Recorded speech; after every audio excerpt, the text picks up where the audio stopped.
खुशामदीद दोस्तों, राम राम सलाम। मैं हूं आपका भाई धर्मपाल मलिक। आज की हमारी वीडियो का टॉपिक है लुहारू का खूनी संघर्ष। भाइयों, जैसा कि हमें मालूम ही है, 1947 में जब हमारा देश आज़ाद हुआ तो इस देश के अंदर 565 रियासतें थी, जो कि लगभग 1/3 एरिया था हिंदुस्तान का। इसी तरह से हमारा पंजाब प्रांत होता था 1947 के अंदर। उसके अंदर भी 34 रियासतें थी, जिसमें से एक रियासत बहावलपुर की, तो जो एरिया में सबसे बड़ी थी, उसका विलय तो पाकिस्तान में हो गया। बाकी 33 रियासतें पंजाब में रही थी।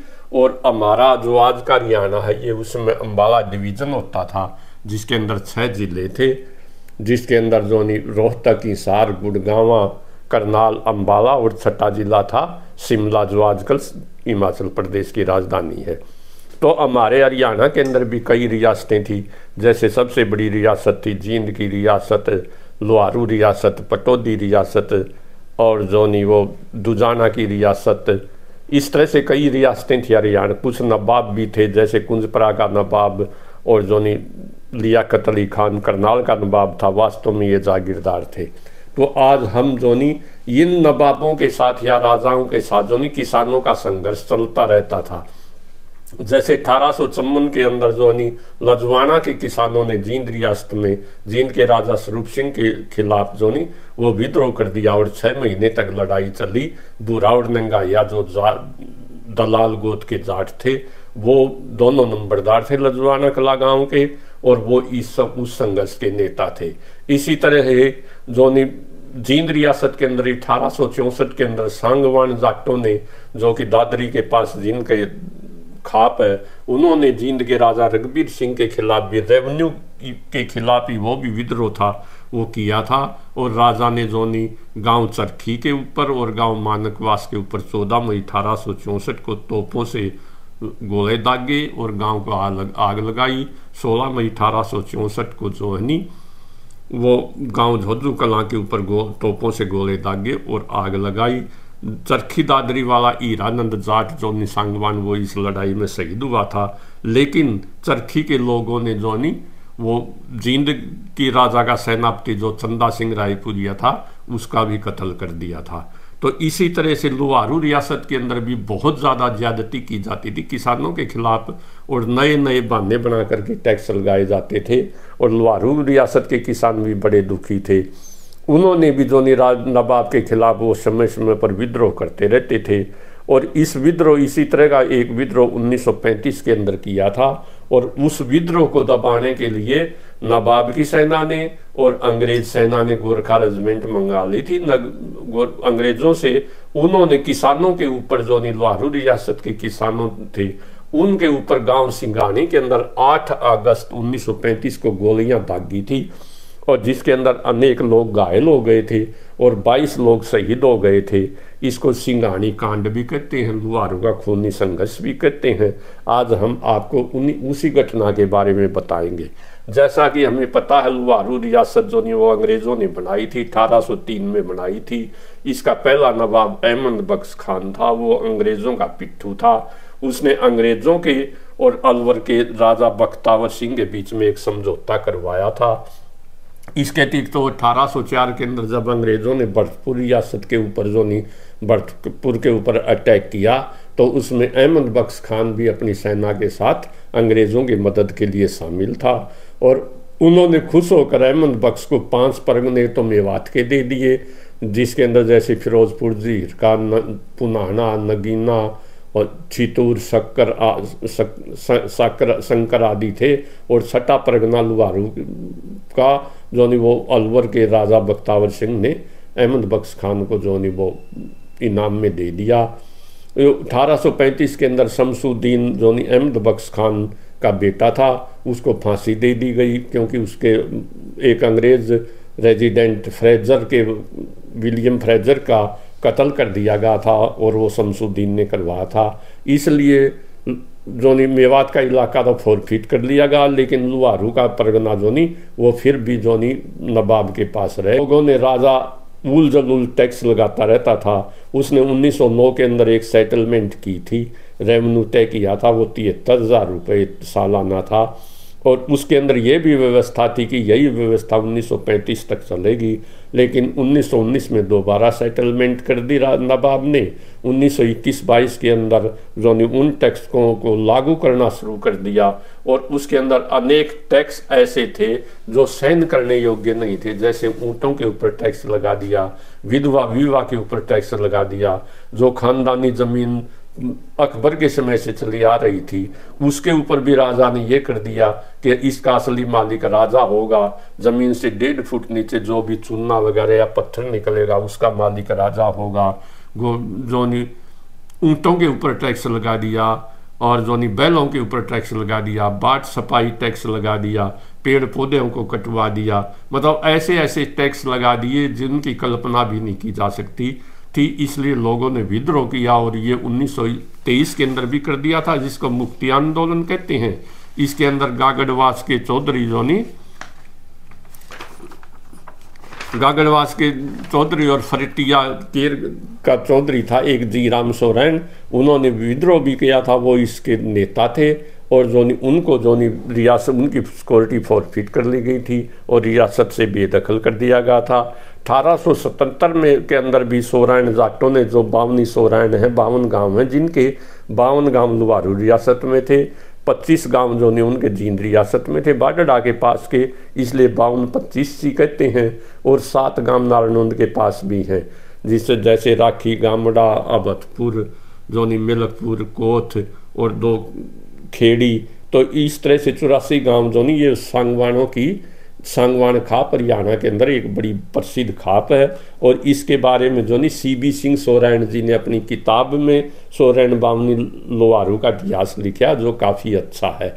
और जो नहीं लोहारू रियासत का 1957 इसका लोहारू का 1957 के अंदर जो नहीं वो MLA था, तो वो भी चंद्रबान नाम था उनका भी, चंद्रबान ओबरा, उन्होंने भी लोहारू बावनी का इतिहास लिखा है, वो भी ठीक है, वो भी आपको पढ़ना चाहिए। लेकिन CB सिंह सोरेन की बात किताब ज़्यादा ऑथेंटिक है। तो ये समय समय पर लोग जो नहीं विद्रोह करते रहे राजा के खिलाफ। 1877 के अंदर भी बद्दाराम सोरेन मंडोली कला गांव का नंबरदार था, उसने नवाब के रेवेन्यू ऑफिसर को मार दिया था, और बाद में उसको जो बेचारे को फांसी दी गई।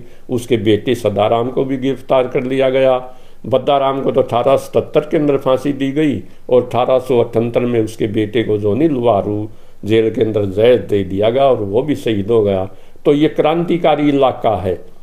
लोग जो नहीं वो टैक्स, इस तरह के जुल्म के टैक्स थे, जैसे बैल टैक्स, बैलों के ऊपर भी टैक्स लगा दिया, जो बाढ़ जाए उस पर पैसा रुपया टैक्स दिया जाएगा। बाट सपाई टैक्स जो सालाना लोगों से लिया जाता था, जबकि बाट जो नहीं नवाब नहीं देता था। मलबा टैक्स जो किसी ज़मानों में गांव की सफाई के लिए सुविधा के लिए दिया जाता था, सुविधाएं बंद कर दी, लेकिन टैक्स यूँ का यूँ रखा। भेड़ बकरियों पर टैक्स लगा दिया। 1893-94 के अंदर जोनी लोहारू रियासत के अंदर 23,500 भेड़ बकरियाँ थी, जबकि जोनी 1925-26 के अंदर वो केवल 5285 रह गई। मतलब गरीब आदमियों के ऊपर भी चोट मारी नवाब ने। राजा हर तरह से जनता को भूखा मारना चाहता था ताकि वो रिवोल्ट ना करें। उसकी थ्योरी थी ये कि 2 और 2 4 रोटी, लोग रोटी के सिवाय कुछ ना सोचें, और वो रिवोल्ट की सोचें ही नहीं, क्योंकि भूखे आदमी को सिर्फ रोटी चाहिए। जब आप नीतियां गलत बनाओगे तो उसके खिलाफ विद्रोह होना जो नहीं वो ज़रूरी है। भेड़ बकरी टैक्स लोहारू शहर के सिवाय कहीं भी चुंगी टैक्स नहीं थी, मगर प्रत्येक गांव के अंदर चुंगी टैक्स लगा दिया गया। 1933 के अंदर नवाब के जोनी खानदान में शादी थी, शादी टैक्स लगा दिया। 3 रुपये प्रति जोनी वो परिवार इकट्ठा करके 20,000 रुपये इकट्ठे कर लिए। शादी राजा करे, नवाब करे, और जोनी जनता भाई नानी खसम करे, देवता दंड भरे, और जनता जो नहीं वो टैक्स भरे। करेवा टैक्स जो कि जाटों की और आर्यों की एक विशेष प्रथा है। जाट जो नहीं अपने आप को आर्य ही यही सिद्ध करते हैं, क्योंकि आर्यों के अंदर जो नहीं वो विधवा विवाह की प्रथा थी, जिसको हम करेवा प्रथा कहते हैं। लेकिन करेवा प्रथा के ऊपर भी राजा ने टैक्स लगा दिया। वह जो ज़्यादा रुपये देगा वही करेवा करेगा, उसकी भी बोली लगा दी। तो इसी तरह से नवाब लंबरदारी और जेलदारी पर नीलाम करने लग गया। लोगों ने इतने टैक्सों की आलोचना की कि मतलब जो नंबरदार मर जाता था, जो खान लंबरदारी प्रथा अकबर के समय से चली आ रही थी, ऐसा इन्हें अकबरी में लिखा है। लंबरदार मर जाता था तो उससे पहले पैतृक उसका बेटा ही लंबरदार बनता था, बड़ा बेटा, इसी तरह जैलदार, लेकिन उनको भी नवाब ने बेचना शुरू कर दिया। इसलिए ज्यादती के खिलाफ विद्रोह होना जरूरी था। लोगों ने रिवोल्ट कर दिया, लोगों ने टैक्स देना ही बंद कर दिया। 6 अगस्त 1935 को एक पंचायत बुलाई गई चैड कला गांव के अंदर, जिसके अंदर वो लोग ये विनती करना चाहते थे कि भाई ये टैक्स ज़्यादा है और इनको आप ठीक करो। आप जो 1909 के टैक्स के ऊपर लो, आपने कुओं के ऊपर भी टैक्स लगा दिया, जबकि आप उसके बारे में कोई सुविधा नहीं देते, ये गलत है। लेकिन राजा ने लोगों की सुनने की बजाय उनके ऊपर लाठी चार्ज कर दिया और गांव चैड कला को आग लगा दी। फिर इसके विरोध के अंदर 8 अगस्त 1935 को गांव सिंगानी के अंदर पंचायत हुई। राजा ने वहाँ भी सेना भेज दी और अंग्रेज़ों की उससे उनकी मदद मांग करके गोरखा रेजिमेंट भी बुला ली। लोगों ने 3 आदमी मिलने भी गए, जिनमें जैलदार पीरदान इनका प्रधान था। भूरे मियाँ राजा का छोटा भाई था, वो सेना लेके पहुँच गया। उन्होंने कहा अभी जनता का मूड टैक्स देने का नहीं है, आप थोड़ा शांत रहिए, स्थिति को ठीक होने दीजिए। लेकिन भूरे मियाँ ने कहा नहीं, कुछ तो टैक्स देना ही पड़ेगा। मेन विरोध था ऊँटों के ऊपर टैक्स। 3 रुपये प्रति वर्ष प्रति ऊँट के ऊपर, जो खेती का मेन साधन था, वो टैक्स लगा दिया। ऊँट के बच्चों पर टोरडा और टोरडी उनके ऊपर 1.25 रुपये सालाना टैक्स लगा दिया। बैलों पे टैक्स लगा दिया, मतलब आदमी के सांस लेने पर भी टैक्स लगा दिया। इसलिए संघर्ष होना लाजमी था। लोगों ने रिवोल्ट कर दिया, लेकिन लोगों को यही पता था ज़्यादा से ज़्यादा लाठी चार्ज करेगा, उनको ये नहीं पता था गोलियां चलेंगी। इसमें 22 आदमी शहीद हो गए जब नवाब भूरे मियाँ ने गोली चलवा दी। और नोट करने वाली ये बात है कि उन 22 आदमियों के अंदर घायल तो अनेक हुए, और घायलों को इतनी ज्यादती की नवाब ने, न तो उनको भिवानी के अस्पतालों में ले जाने दिया और न ही हिसार के अस्पतालों में ले जाने दिया। राजा ने तो इलाज करवाना ही क्या था। और बहुत से लोग तो घायल जो थे डर के मारे अस्पतालों में गए भी नहीं कि नवाब फिर उनकी सजा करेगा और केस होगा। तो 22 आदमियों की सूची 6 सितंबर 1935 को गणेश अखबार में छपी थी, जिसके अंदर बनिए भी थे, ज़्यादा सोरैन जाट थे, खत्ती भी था, दानक भी थे, और घायलों में भी 36 बिरादरी के भाई थे। जिससे ये सिद्ध होता है कि हमारा समाज एक था और हम सब इकट्ठे रहते थे और हम सब ने मिलकर नवाब के खिलाफ वो रिवोल्ट किया था। उन 22 आदमियों की सूची इस प्रकार से है। लालजी पुत्र कमला अग्रवाल गांव सिंगानी, शिवबख्श पुत्र धर्मा अग्रवाल 60 वर्ष, ये भी अग्रवाल था, गांव सिंगानी। दौलतराम पुत्र बस्तीराम 60 वर्ष, गांव सिंगानी। रामनाथ पुत्र बस्तीराम 58 वर्ष, गांव सिंगानी। ये जाट थे भैया सारे सोरैन जाट। पीरू पुत्र जयराम 50 वर्ष, गांव सिंगानी। नंबर 6 भोला पुत्र बहादुर 40 वर्ष, गांव सिंगानी। नंबर 7 शिवचंद पुत्र रामलाल 45 वर्ष, गांव सिंगानी, जाट। भानी पुत्र नेमचंद 50 वर्ष, गांव सिंगानी। नंबर 9 अमीलाल पुत्र सरदार 35 वर्ष, गांव सिंगानी। नंबर 10 गुट्टी राम पुत्र मोरा, गांव सिंगानी। नंबर 11 अमरचंद पुत्र उद्यमी राम, गांव सिंगानी। और ये एक नंबरदारनी थी सुंदरी देवी, जिसका नाम बड़ा प्रसिद्ध, वो नंबरदार की घरवाली थी और पंचायत को घूम घूम के पानी पिला रही थी। श्रीमती सुंदरी पत्नी झंडूराम लंबरदार 50 वर्ष, गांव सिंगानी। शिवनंद पुत्र खुब्बी, ये दानक था भाई, 25 वर्ष, गांव सिंगानी, ये भी शहीद हुआ था। मामचंद पुत्र गोदा, ये खाती था, 26 वर्ष, गांव गिगनाऊ। इससे ये सिद्ध होता आसपास के ग्वांड के लोगों ने और 36 बिरादरी के लोगों ने इस संघर्ष के अंदर, इस रिवोल्ट के अंदर भाग लिया था। नंबर 15 पूर्ण पुत्र पेमा 40 वर्ष, गांव गिगनाऊ। नंबर 16 हीरा पुत्र नानक, गांव गिगनाऊ। नंबर 17 कमला पुत्र गोमा, गांव गिगनाऊ। नंबर 18 धनिया पुत्र गोवर्धन 43 वर्ष, गांव गिगनाऊ। नंबर 19 सोवन पुत्र चुनिया 18 वर्ष, गांव गोठड़ा। नंबर 20 रामलाल पुत्र मायाराम 25 वर्ष, गांव पीपली। नंबर 21 मनीराम पुत्र गिरधारी, 45 वर्ष, गांव चैड कला, और 22 माह एक जिसका नाम का नहीं पता, वो जींद रियासत का रहने वाला था, यात्री था, वो भी शहीद हुआ था। तो मेरा कहने का मतलब ये है, किसानों के बीच और जो नवाब या राजा या सरकार के बीच ये संघर्ष चलता रहता है। कई बार नवाब सरकार की जीत हो जाती है, लेकिन अधिकतर किसानों की जीत होती है, क्योंकि जनता जनार्दन होती है, वो भगवान का रूप होती है। इसलिए फैज अहमद फैज कहते हैं, यूं ही उलझती रही है जुल्म से खलक, ये जनता जुल्म के खिलाफ हमेशा हथियार उठाती रही है भाई। यूं ही उलझती रही है जुल्म से खलक, न उनकी रस्म नई है न अपनी रीत नई है। यूं ही खिलाए हमने आग में फूल, न उनकी हार नई है न अपनी जीत नई है। हमने तो मोदी जैसों को जो 2022 में मजबूर कर दिया 3 काले कानून वापिस लेने के लिए। तो जनता की आवाज़ भगवान की आवाज़ होती है, और ये हमारा भाईचारा है। और कोई भी एक जाति जो नहीं, हालांकि इसमें शहीद होने वाले ज़्यादा सोरेन जाट थे, क्योंकि मेजोरिटी में वही थे, लेकिन फिर भी जो नहीं, कोई भी एक फूल गुलदस्ते से बेहतर नहीं हो सकता। हमारा समाज ये एक गुलदस्ता है, और 36 जाति का बरादरी का भाईचारा है। जातियां तो हिंदुस्तान में 5000 हैं, लेकिन 36 जातियां गांव बसाने के लिए ज़रूरी होती थी। और हमारे गांव अपने आप में एक रिपब्लिक थे, अपने आप में एक देश होते थे। 5-10 गांव के बीच में एक बड़ा गांव होता था, ये हमारी कल्चर थी। इसलिए भाइयों, जाति पाति में धर्म में नाउल, जो उस टाइम भी राजा ने ये कहा था नवाब ने, ये तो केवल जाटों का विद्रोह है।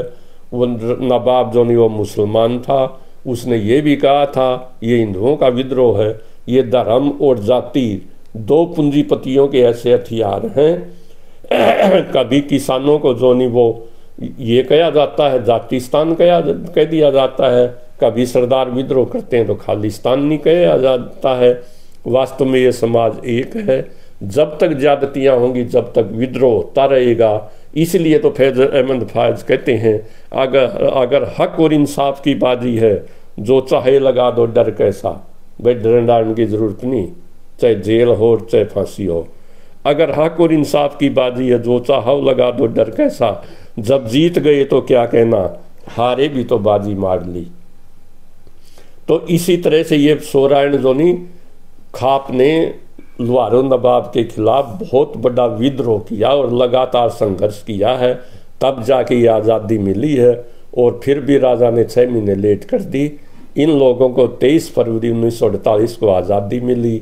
और जो नहीं लोगों ने चैड कला थाने को जो नहीं 1936 के अंदर आग लगा दी। जो लोगों ने और बंदूकें 6 बंदूकें लूट ली, 465 कारतूस लूट लिए। हरिया नाम एक बनिया था जो राजा का वफादार था और जाटों की बेइज्जती करता था। रामस्वरूप और मामराज ने जो नहीं उसको जो नहीं गोली से उड़ाया। और फिर जो नहीं 22 जून 1938 को उनको फांसी दी गई। तो मेरा कहने का मतलब ये भैया, ये पूंजीपतियों का बहुत बड़ा हथियार है, लोगों को जाति के नाम पे लड़ाना और धर्म के नाम पर लड़ाना। इसलिए भाइयों, इस देश को एक रखो और एक रहो, हमारी यही विनती है। तो ये थी आज की मोटी मोटी बातें। और अगर आपको वीडियो पसंद आए तो चैनल को सब्सक्राइब करना, वीडियो को शेयर करना। जय हरियाणा, जय हरियाणवी, जय Hind. Thank you very much.